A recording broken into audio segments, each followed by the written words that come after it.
Thank you, Minister Ebanks-Wilkes, for those inspiring remarks. And thank you for your passion and support as we light the way and turn hope into action. Every one of us in the room has a role to play in doing so. So thanks again. Now it gives me great pleasure to invite our chairperson and founder of the Alex Panton Foundation, Mrs. Jane Panton, to the podium to present Honoring Alex, Listening to Understand, Not to Respond. Help me welcome Mrs. Jane Panton.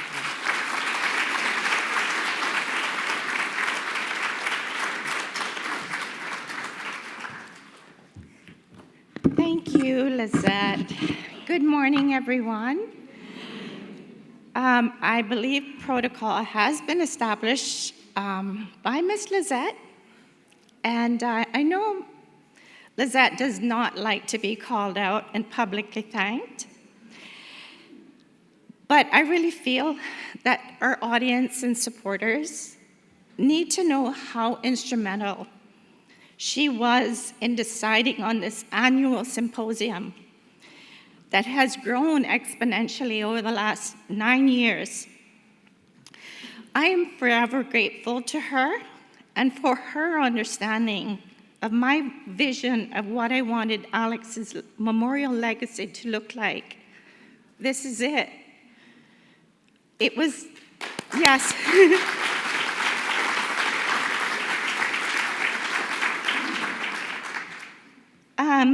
If you'll indulge me, it was Lizette who suggested the format of a symposium, having run the HSA Healthcare Conference for many years.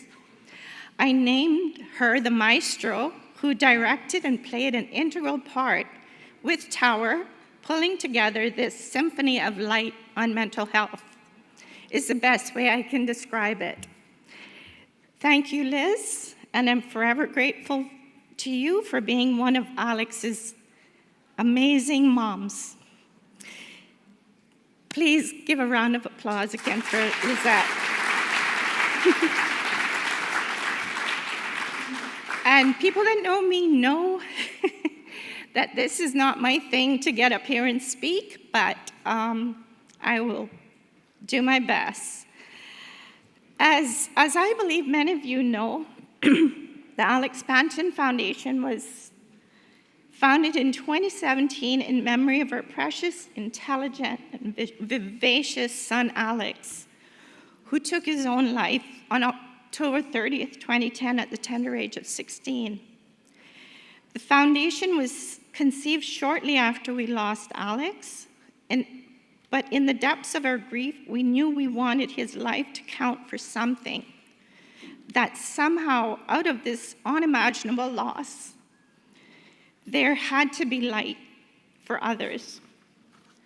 But it took about 7 years of bandying around ideas with friends, with Dr. Lockhart, Alex's trusted doctor, to determine a clear path forward. We did not want to act quickly. We wanted to act meaningfully. Our hope was simple: to help even one other family avoid the horror and deep grief we were living. What we did not know yet was how it would take shape. It also required the coming together of the right people at the right time, people with a shared passion to address the growing mental health challenges facing the youth of our Cayman Islands. Together, we sought to determine the best vehicle to accomplish our mission, to improve the mental health of children and young adults in the Cayman Islands through advocacy, awareness, and support, giving them hope for a brighter future. The true spark, what I call divine timing, came in a way I could have never planned.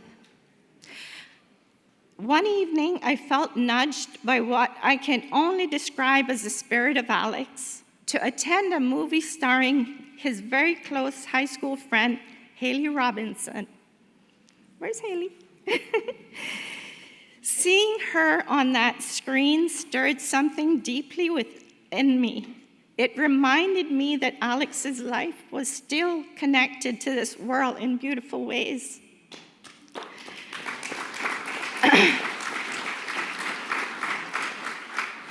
So just 1 week later, what seemed like another amazing chance, I saw Haley's mom, Charmaine McGowan, in a social setting. I shared with her how I had been so moved seeing Haley, and I spoke about my ongoing quest to make Alex's life count.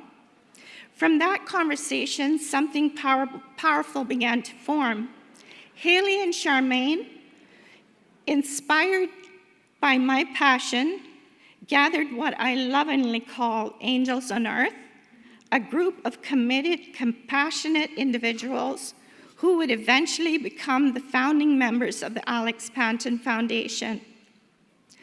We agreed that the best vehicle for our mission would be a foundation that would serve as a central repository of mental health information, an accessible, trusted online hub with links to resources here in Cayman that young people could turn to for support. We also wanted parents, guardians, and friends to have somewhere to go for guidance, somewhere to find solutions and hope when faced with the deep inner struggles of someone they love. Our hope was to save even one other family from experiencing devastation. That's a common theme that pushed us forward. Based on the stories and feedback,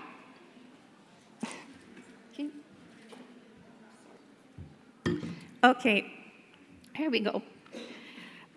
Based on our stories and feedback we have received over the past 9 years, I believe we have saved more than one family from experiencing the grief.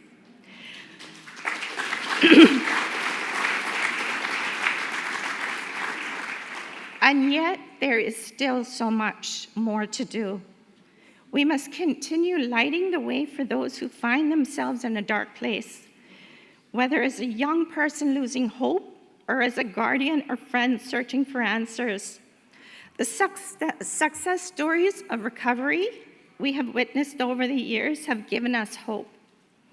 And I will continue turning that hope into action with the incredible team that makes up the Alex Panton Foundation.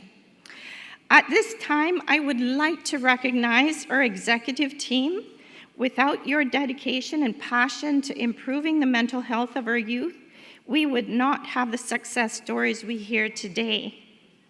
Our founding members, Carla Reed, Charmaine McGowan, Haley Robinson, Lizette Yearwood, Dr. Erica Lamb, Jasmine Brown, Laverne Jackson, Ali McCrae, Kaylin Bodden, and Kelsey Dixon, we all worked tirelessly to establish protocols and pathways to offer the coordinated youth mental health initiative of its kind in the Cayman Islands.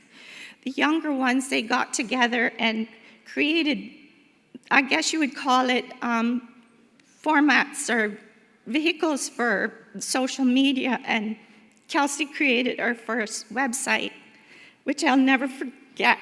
You know, it was something so amazing.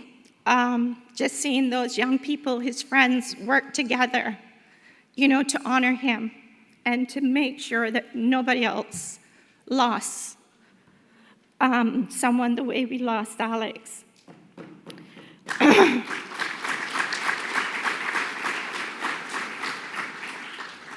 We officially launched the foundation on 10th of February 2018 on what would have been Alex's 24th birthday, with our first youth mental health symposium with a tagline, "Let's break the stigma." Some founding members have since moved on to the other great endeavors, and we have welcomed new executive members who are equally passionate about the mission.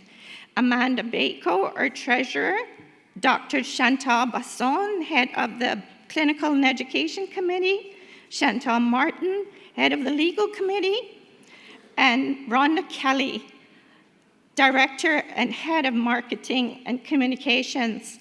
all working closely with our wonderful staff of 3 amazing ladies, Michelle Powell, Renee Ebanks, and Emily Kelly. Please give them.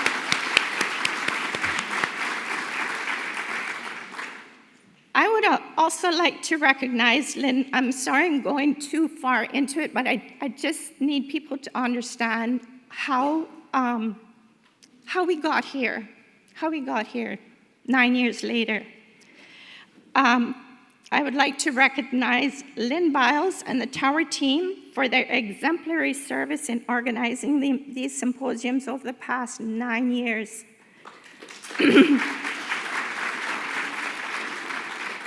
In our very first year, we had people standing in the back of the Marriott Ballroom. I see people are standing now, in a room set for 450 patrons. I'm not sure how much it was. The Tower team helped propel the foundation into the community far beyond what we could have imagined and taught us what it truly takes to raise awareness around mental health. To everyone who contributed over the years, our volunteers, sponsors, donors, partners, there are too many to name, but please know how deeply grateful we are. You believed in this mission. What I have learned in the 15 and a half years since losing Alex has come from painful reflection, asking myself hard questions. Today, I want to share 5 things I have learned, not from a place of blame, but from a place of growth and gratitude. So my speech is entitled Listening to Understand, Not Listening to Respond, or Fix Things, as the Honorable Minister said.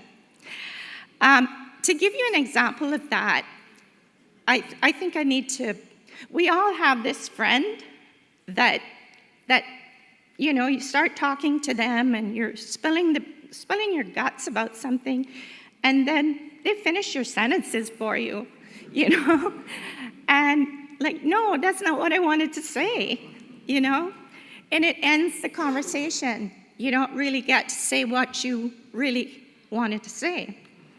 So that is the communication that I'll be talking about today, and the lessons that I've learned from possibly being that person that presumed what you were going to say. So the first lesson is observe with curiosity. Looking back, the signs were there, but we did not know how to read them. From preschool, Alex struggled in the morning to go to school.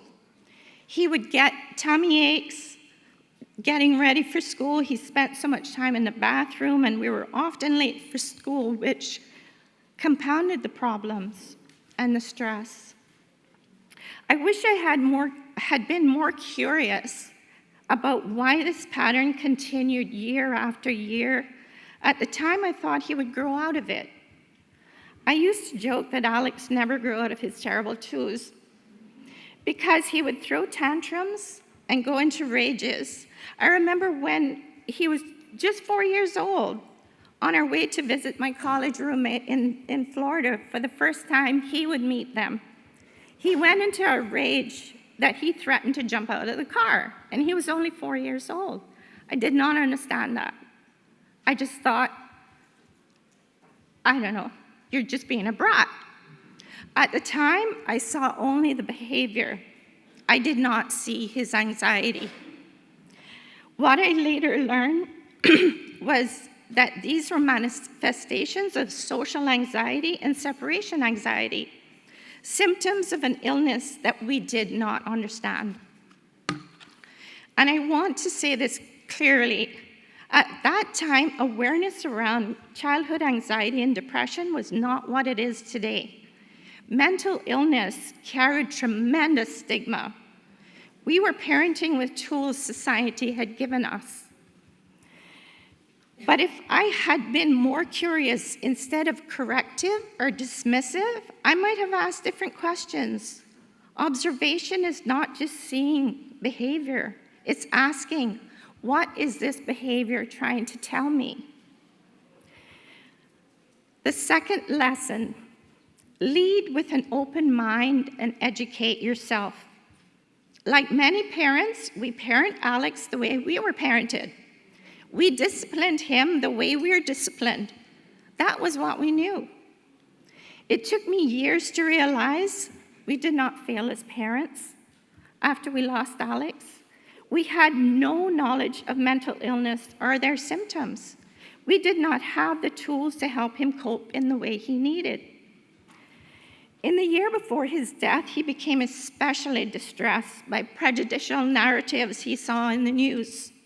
He was deeply affected by just the lack of empathy in the world, affected by groups like the Westboro Baptist Church that condemn people who were different, particularly members of the LGBTQ community.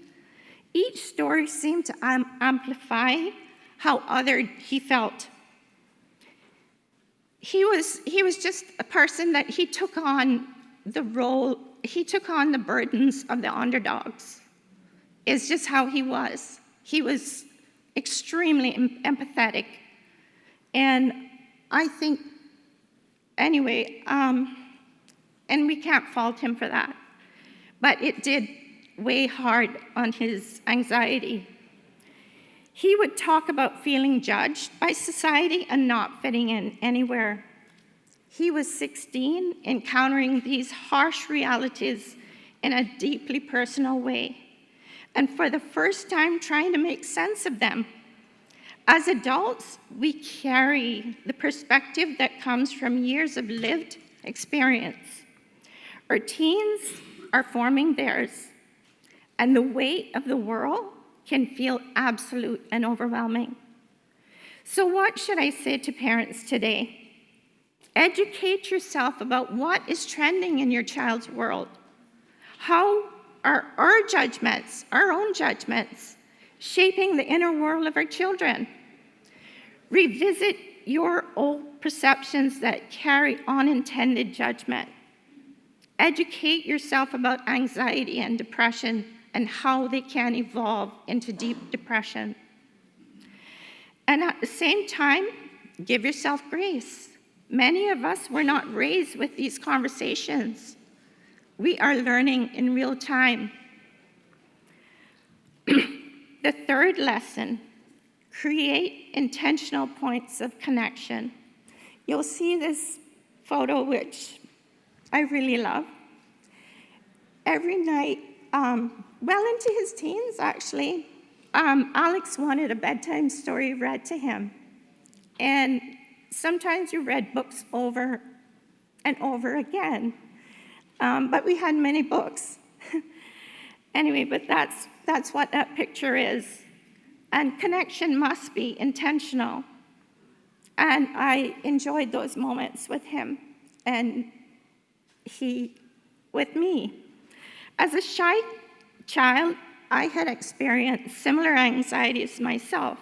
I understood them to be something you simply learned to live with or something you eventually grew out of, because that was my experience. I assumed it would be his as well. Looking back, I wish I had tried to find more common ground with Alex when these feelings first began for him in preschool. Sharing my own experience in a vulnerable way could have opened the door to deeper conversations. It could have been an opportunity to create intentional points of connection from a very young age. At the time, I did not know how anxiety would deepen into depression. That lack of knowledge was not indifference. It was a reality at that time. But I also know I could have slowed down more. But hindsight is 20/20. Instead of just laying down the law around school attendance, as I had experienced from my own parents, I could have sat beside him and gently asked, "What feels so hard about today? Why don't you want to go to school?" I mean, I did ask those questions, but it was more in a demanding way rather than a way to have him open up and say, this is what I'm feeling. I could have created more safe space before creating consequence.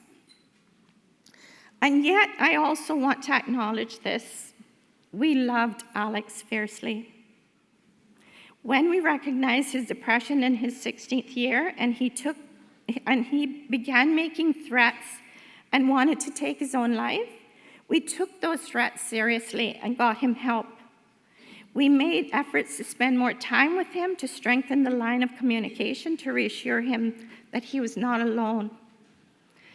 By that time, he had sunk into such a deep depression, and he was using drugs and alcohol to cope, and we did not know that. We were navigating something we did not fully understand, but we were trying. Connection is not about perfection, it's about your presence.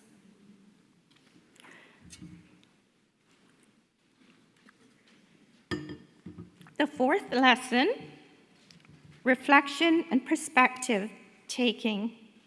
After losing Alex, our lives were thrown into a deep, painful introspection. What did we do? What did we do wrong? Reflection had me thinking about the narratives I heard as a child that I put forward for Alex, like, you better care about your education or you'll end up being a bum on the beach. You know, when he didn't want to study and just throwing his little tantrums and all that. And I did not say it often, but even once, I feel now in retrospect, it was too much. That's not what you say to your child that's going through serious anxiety.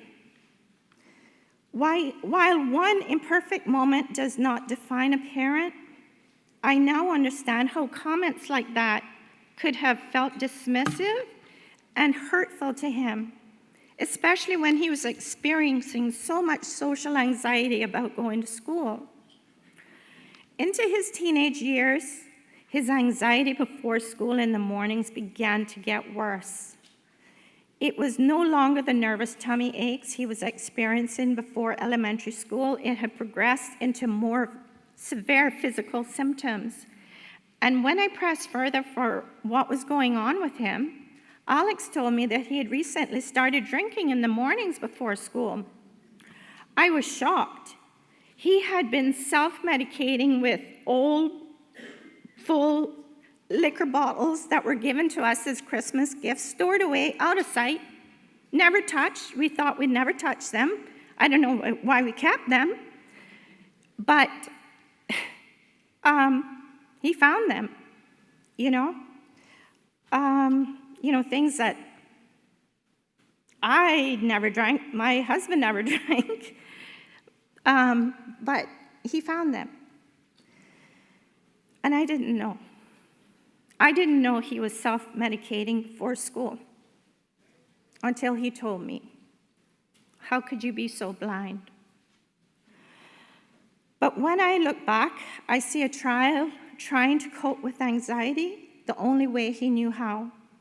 Using a substance in our society heavily described to make you feel good, we were so focused on trying to raise him with no-nonsense discipline. The way we were raised, and this was a huge reality check for us. We had to pause, reflect, and work hard to understand his perspective, what he was experiencing that led him to self-medicate in such a harmful way. The fifth lesson, the power of active listening. This is the lesson that sits closest to my heart. There was a night that changed me and my relationship with Alex going forward. I did a passing check-in. It was late, a school night. Normally, I would have said, go to sleep, you have school in the morning, and return to bed. But that night, I lay beside him. I lay beside him quietly while he browsed the web. After a while, I asked gently what was on his mind and why he seemed so angry all the time. You have everything. We give you everything. You have a good home, lots of friends. Why are you so angry? Anyway, you would never believe that little boy was angry, because every photo I have of Alex, he is smiling. Everyone. I don't have an angry photo of him. I mean, maybe because I didn't want to take an angry photo, but we have so many. He's just smiling all the time. He looked at me for a moment, then he picked up the laptop, typed something into Google, and turned the screen towards me. It said, "How do you tell your parents that you're gay?" In that moment, I understood the power of meeting him where he was and listening without judgment.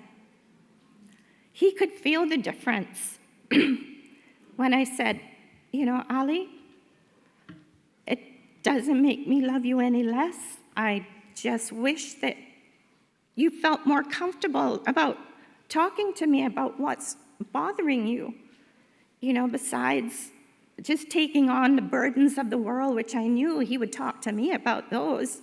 Why is this one doing that? Anyway, it led to more open communication between us moving forward. There is so much more I could say about our relationship from that point, but not enough time is in this session. If I had the chance to parent Alex again, oh, what a dream that would be. I would be even more intentional about moments of connection where advice was not the goal. Understanding would be. Active listening means suspending judgment, not rushing to fix, not minimizing their pain, allowing silence, asking gentle questions. It is not about abandoning guidance, not at all as a parent. It is about creating safety first, that they talk to you, and not ending the conversation by saying, well, this is what I did as a child, and it should work for you, and here's what needs to happen. It's about creating that safe space so that they feel heard and are willing to receive guidance. And for any parent who has lost a child, please understand that even perfect listening does not guarantee a different outcome. Mental illness is complex. Suicide is complex. We are not more powerful than an illness simply because we are loving parents. But listening intently and compassionately gives our child the best chance to feel seen.